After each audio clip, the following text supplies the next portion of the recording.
ज्योतिष में अभिरुचि रखने वाले सभी जातकों को मेरा प्यार भरा नमस्कार।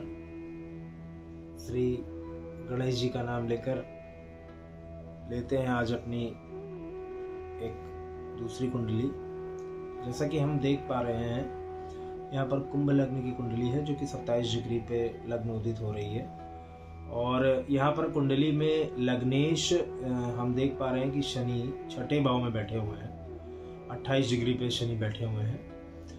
और कुंडली के दूसरे भाग्य त्रिकोण के मालिक शुक्र योग कारक होकर इस कुंडली में ये भी छठे घर में बैठे हुए हैं। तो यहाँ शनि और शुक्र की युति हो गई है जो कि कुंडली में काफ़ी मजबूत युति हो रही है, जहाँ पर चतुर्थेश, नवमेश और लग्नेश की युति, द्वादशेश भी है शनि, तो इनकी युति एक साथ हो रही है। तो शनि और शुक्र की युति काफ़ी अच्छी है छठे घर में। और कुंडली में तीसरे ये पंचम त्रिकोण के जो मालिक बुध हैं वो हमारे सप्तम स्थान पर यहाँ पर हमको बैठे हुए दिखाई दे रहे हैं। ये बुध जो कि पंचम त्रिकोण इनका मिथुन राशि और अष्टमेश होके भी ये कहीं ना कहीं सप्तम स्थान में बैठे हुए दिखाई दे रहे हैं, जो कि सूर्य के साथ में एक तरफ बुधादित्य योग बनाते हुए दिखाई दे रहे हैं, वहीं मंगल के साथ अति शत्रु होके बैठे हुए हैं। कुंडली में अगर सप्तम स्थान को हम देखें तो यहाँ पर हमको मंगल, सूर्य और बुध तीन ग्रह दिखाई दे रहे हैं। सप्तम स्थान हमारा व्यापार का हाउस है, हमारा जनता का भाव है, तो शादी का भी भाव है। सप्तम हाउस कहीं न कहीं मित्रों को भी दर्शाता है। तो सप्तम हाउस में यहाँ पर सूर्य हमको दिखाई दे रहा है कि काफ़ी बलवान होके बैठे हुए हैं सूर्य, और अपनी राशि में बैठे हुए हैं। मंगल भी यहाँ पर सूर्य की राशि में है, तो मंगल को भी एक हद तक हम काफ़ी बलवान कह सकते हैं। तो मंगल और सूर्य की युति यहाँ पर काफ़ी सकारात्मक रूप से दिखाई देती है, जो कि सप्तम स्थान को बली बनाती है। और साथ ही साथ बुध का सूर्य के साथ बैठना कहीं ना कहीं एक बुधादित्य योग का निर्माण करता हुआ दिखाई देता है। तो सप्तम स्थान यहाँ पर काफ़ी बली हमको दिखाई देता है। अगर हम अष्टम स्थान की बात कहें तो यहाँ पर चंद्रमा षष्ठेश होके बैठ गया है, तो ये भी एक प्रकार के विपरीत राजयोग का निर्माण कर रहा है। चंद्रमा अष्टम स्थान में बैठ गए हैं कन्या राशि में। अष्टम स्थान में यूं तो चंद्रमा का बैठना ठीक नहीं कहा गया, लेकिन चंद्रमा यहाँ पर षष्ठेश होके अष्टम स्थान में बैठे हुए हैं, तो यहाँ पे एक प्रकार के विपरीत राजयोग का निर्माण करते हुए दिखाई देते हैं चंद्रमा। विपरीत राजयोग जैसा कि हम जानते हैं कि अगर छठे, आठवें, 12वें के स्वामी अगर आपस में पारस्परिक स्थान परिवर्तन करके कहीं बैठ जाते हैं तो विपरीत राजयोग का निर्माण करते हैं, जो कि अपनी दशा अंतरदशा में कुछ विपरीत परिस्थितियों में भी आदमी को सफलता दिलाते हुए दिखाई देते हैं। यहाँ पर केतु की युति हो रही है चंद्रमा के साथ, क्योंकि चंद्रमा को एक प्रकार से राहु केतु की युति ग्रहण देती है। तो मानसिक समस्या और कहीं न कहीं चीज़ों से डिटैच हो जाने की टेंडेंसी, माता को कष्ट, परेशानी, ये सब चीज़ें मिल सकती हैं। इसके अलावा चंद्रमा का अष्टम भाव में बैठना कहीं न कहीं शोधी चंद्रमा को दर्शाता है। और केतु भी मूल रूप से वृश्चिक राशि का स्वामी होने के कारण, चंद्रमा और केतु की युति अष्टम भाव में होने के कारण शोध किसी ऐसे फील्ड में इंटरेस्ट व्यक्ति का दिखा सकता है जो शोध कार्य से संबंधित हो, या किसी चीज की गहराई में जाके व्यक्ति पढ़ाई कर सकता है। चंद्रमा और केतु सर्जरी का भी कारक है, तो हो सकता है किसी तरह के ऐसे प्रोफेशन में जाए जहां पर सर्जरी इत्यादि से संपर्क बने, हिसाब किताब बने व्यक्ति का। गुरु की अगर हम पोजीशन देखें यहाँ पर कुंडली में, तो गुरु हमको यहाँ पर नवम भाव में बैठे हुए दिखाई देते हैं। और नवम भाव से गुरु एक दृष्टि से लग्न को देखते हैं, तो पंचम दृष्टि से, तो सप्तम दृष्टि से पराक्रम भाव को देखते हैं, तो यही नवम दृष्टि से भाग्य स्थान को देखते हुए दिखाई देते हैं। तो गुरु की प्लेसमेंट यहाँ पे बहुत बढ़िया है, जहाँ मोटिवेट करते हैं व्यक्ति को सही दिशा में पराक्रम करने के लिए, पढ़ाई लिखाई इत्यादि के लिए मोटिवेट करते हैं। लग्न को देखते हैं तो कहीं न कहीं ज्ञान के कारक हैं गुरु, और मूल रूप से नवम भाव के कारक होके भी नवम स्थान में बैठे हैं, तो इनको शिक्षक के रूप में, पिता के रूप में काफ़ी इनको मार्गदर्शन मिलेगा, जीवन में सहायता मिलेगी। तो गुरु का प्लेसमेंट इनका काफ़ी कुंडली में ठीक है। हालांकि इस गुरु इस कुंडली के इस लग्न के हिसाब से बहुत ज़्यादा कारक नहीं होते हैं। अगर हम पंचांग की बात करें तो ये 27 अगस्त 2006 को इस जातिका का जन्म हुआ, 7:20 सीतापुर उत्तर प्रदेश में। चंद्रमा यहाँ पर शुक्ल पक्ष का है और चतुर्थी तिथि का है, हस्त नक्षत्र अर्थात चंद्रमा स्वयं के नक्षत्र में बैठे हुए हैं और रविवार का दिन है। और यहाँ पर अगर हम दशाओं की बात करें, वंशोत्तरी दशा क्रम की बात करें, तो जन्म से इनकी प्रारंभिक दशा चंद्रमा की लगती है 2008 तक जन्म से लेके, तदुपरांत इनकी मंगल की दशा 2015 तक लगी और वर्तमान में इनकी राहु की दशा 2033 तक लगी है। अगर मंगल की पोजीशन देखी जाए इस कुंडली में, तो मंगल यहाँ पर करियर का अधिपति होकर सूर्य की राशि में बैठा हुआ है।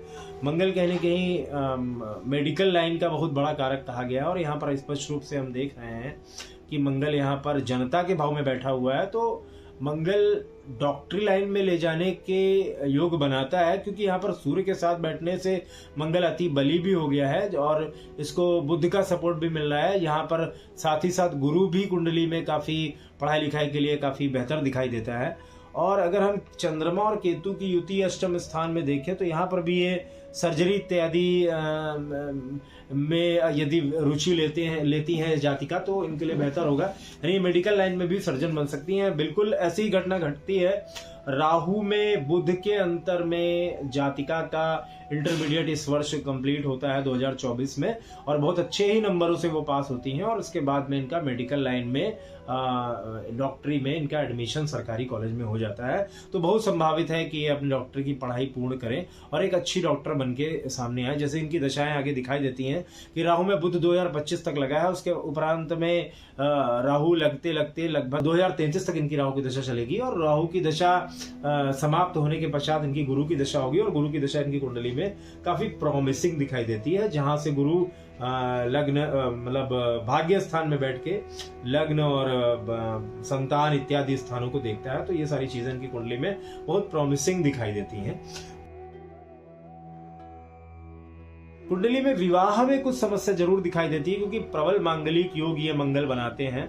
यहाँ पर मंगल का सप्तम स्थान में बैठा होना एक तरफ मांगलिक योग बनाता है और यहाँ पर हम देख सकते हैं कि चंद्रमा की प्लेसमेंट भी विवाह से कहीं न कहीं द्वितीय स्थान पर यहाँ पर बैठी है और साथ में केतु भी बैठ गए हैं। केतु भी डिटैचमेंट के कारक हैं, तो विवाह में किसी प्रकार का विच्छेद, संबंध विच्छेद, इस तरह की समस्याएं आ सकती हैं अगर मंगलिक दोष विचार करके विवाह इत्यादि ना किया जाए। अन्यथा यहाँ पर मंगल कारक होते हैं करियर के लिए, तो ऐसे व्यक्ति से विवाह हो सकता है। अपने ही प्रोफेशन में, डॉक्टरी प्रोफेशन के किसी व्यक्ति से विवाह होने की संभावनाएं बहुत ज्यादा दिखाई देती हैं, क्योंकि यहाँ पर करियर का लॉर्ड आपके सप्तम स्थान में बैठा हुआ दिखाई देता है। और जातिका के विषय में अगर कहा जाए तो बहुत ही हाईली एम्बिशियस होंगी ये। और शनि का छठे घर में बैठना, यूं तो लग्नेश के छठे घर में बैठना अच्छा नहीं कहा गया, परंतु शनि छठे घर में कारक होते हैं। यहाँ से तृतीय दृष्टि से ये आयु स्थान को देखते हैं, तो आयु के मूल कारक होकर आयु को बढ़ाने वाले ही होते हैं और कुछ परेशानियां, समस्याएं भी दे सकते हैं। हड्डियों के रोग या इत्यादि आ सकते हैं जीवन में। चंद्रमा को पीड़ित करते हैं, तृतीय स्थान से चंद्रमा को देखते हैं। माता को कष्ट परेशानी, माता को रोग, माता को हड्डियों की समस्या, माता को अवसाद की समस्या, स्वयं को अवसाद की समस्या, ये शनि पाप ग्रह की दशांतर दशा में दे सकते हैं। इस शनि की शुक्र से युति इस कुंडली का सबसे बहुत ही खूबसूरत पहलू है, जो कि छठे घर में होता है, जो कि आपके दशम स्थान से नवम स्थान है छठा घर। अगर हम छठे घर को देखें तो दशम स्थान से ये नवम स्थान है दशा, अगर हम यहाँ से काउंट करना शुरू करें तो इस हिसाब से भी अगर हम देखें तो करियर का भाग्य है ये स्थान। और यहाँ पे शनि और शुक्र की युति, जो कि व्यक्ति को जहाँ एक तरफ शनि काफी ज्यादा गहरी गंभीर सोच वाला बनाता है, वही शुक्र कहीं न कहीं व्यक्ति को माया से भी जोड़ता है। तो शनि और शुक्र की युति यहाँ पर व्यक्ति को अपने करियर के प्रोग्रेशन के लिए सतत प्रयास करने में लगाए रखती है और ये उपचय स्थान है। धीरे धीरे व्यक्ति की उन्नति होती है। अगर इस कुंडली में मरकरी को देखा जाए, बुध को संतान का भावाधिपति होकर यहाँ पर सप्तम स्थान में बैठा हुआ है, तो यहाँ पर संतान के योग भी कुंडली में ठीक दिखाई देते हैं, जो कि मंगल और सूर्य के साथ में बुध बैठा हुआ दिखाई देता है। तो कुंडली में किसी प्रकार की कोई भी समस्या नहीं दिखाई देती है। राहु केतु एक्सिस भी अपने आप में ठीक ही हुई है। अगर कुंडली में कुछ भी थोड़ा सा भी परेशानी दिखाई देती है तो वो मंगल का यहाँ पर सप्तम स्थान में होना, और विवाह में मंगल ये घातक होगा या लाभदायक होगा, इसके लिए हम जातिका की नवमांश कुंडली देखना चाहेंगे।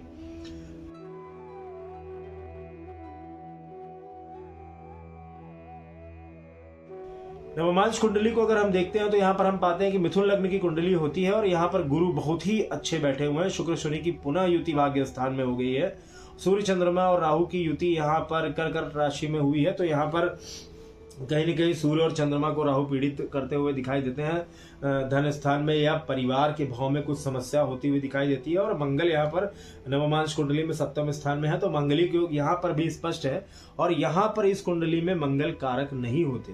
तो ये स्पष्ट रूप से दिखाई देता है कि यहाँ पर मंगल षष्ठाधिपति होके और आयेश होके कहीं न कहीं सप्तम में बैठे हुए नवमांश कुंडली में, तो मंगल बहुत ज्यादा कारक नहीं है इस कुंडली में। और सप्तम अर्थात विवाह के स्थान में बैठने से विवाह में कुछ न कुछ परेशानियां, ईगो इश्यूज देखने को मिल सकते हैं। तो मित्रों, ये एक ऐसी कुंडली थी जहां पर हमने डॉक्टर बनने के योगों पे चर्चा की और हमने समझा कि किस कारण से जातिका डॉक्टरी परीक्षा में सफल हुई और आगे का भी इसका करियर हमको बहुत प्रॉमिसिंग दिखाई देता है। अगर हम इसका डिटेन चाहें तो हम इसके डिटेन को भी एक बार अध्ययन कर सकते हैं। अगर हम इसका डिटेन देखते हैं तो डिटेन में यहाँ पर हम देखते हैं कि इसके मंगल यहाँ पर भी सप्तम स्थान में केतु के साथ बैठा हुआ है। स्पष्ट रूप से सर्जरी मंगल और केतु की युति दिखाती है। तो यदि ये बालिका सर्जन बनना चाहे, सर्जरी के क्षेत्र में अपना करियर बनाना चाहे, तो ये मंगल बहुत ज्यादा कारक होगा।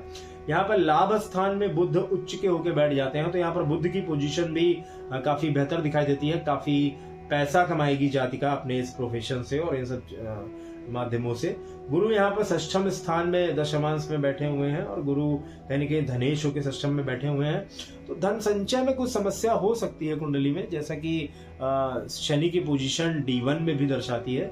शेष कुंडली में करियर इत्यादि बहुत ठीक दिखाई देता है, संतान वगैरह के सुख भी दिखाई देते हैं।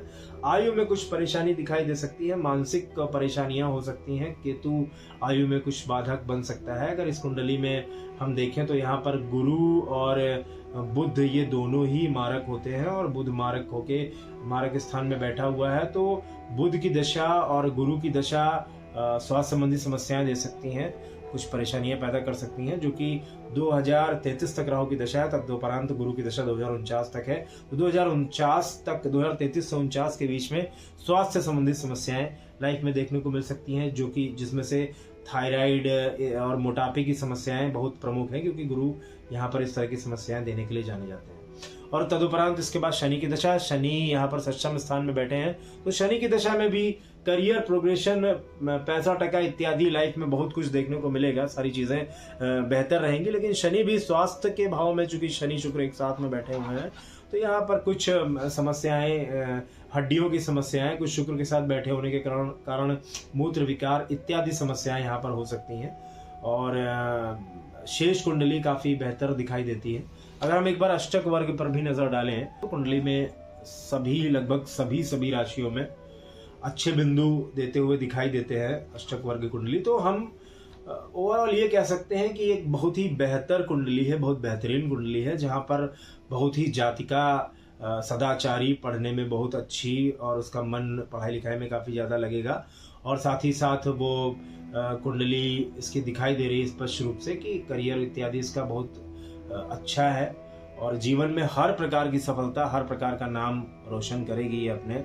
अगर परिवार की बात की जाए, स्पष्ट रूप से दिखाई दे रहा है इनके पिता अर्थात सूर्य की स्थिति कुंडली में सिंह राशि में अब स्वराशिस्त होकर बैठे हैं, मंगल उसी राशि में भाई को रिप्रेजेंट कर रहे हैं, तो बुध बहन को रिप्रेजेंट कर रहा है। और कहीं न कहीं ये सभी इनके करियर और इनके जीवन में सहायक हैं। तो इनको माता पिता भाई बहन सभी का पूर्ण सुख मिलता हुआ दिखाई देता है। माता को लेके बस एक बात है कि यहाँ पर केतु के साथ में चंद्रमा है, तो उनके मन में किसी प्रकार की कुंठा या उनको कुछ स्वास्थ्य की समस्याएं जीवन में दिखाई दे सकती हैं, तो उस पर मैं बोल चुका हूँ। अगर इस कुंडली में किसी प्रकार के ज्योतिषी उपायों की बात की जाए तो हाँ, ये थोड़ा सा अहम दे सकता है। सूर्य के स्वराशिस्त होने के कारण थोड़ी सी ईगो की समस्या दे सकता है, तो सूर्य को जल देना यहाँ पर काफी श्रेयस्कर होगा, सूर्य काफी ठीक होगा। इसके अलावा राहु के कुछ उपाय किए जा सकते हैं, और राहु की इस दशा में बालिका के लिए राहु काफी कारक है, तो गोमेद रत्न यदि धारण करना चाहें तो वो शुभ फल देता हुआ दिखाई देता है। इसी चर्चा के साथ हम आज की इस कुंडली को समाप्त करते हैं।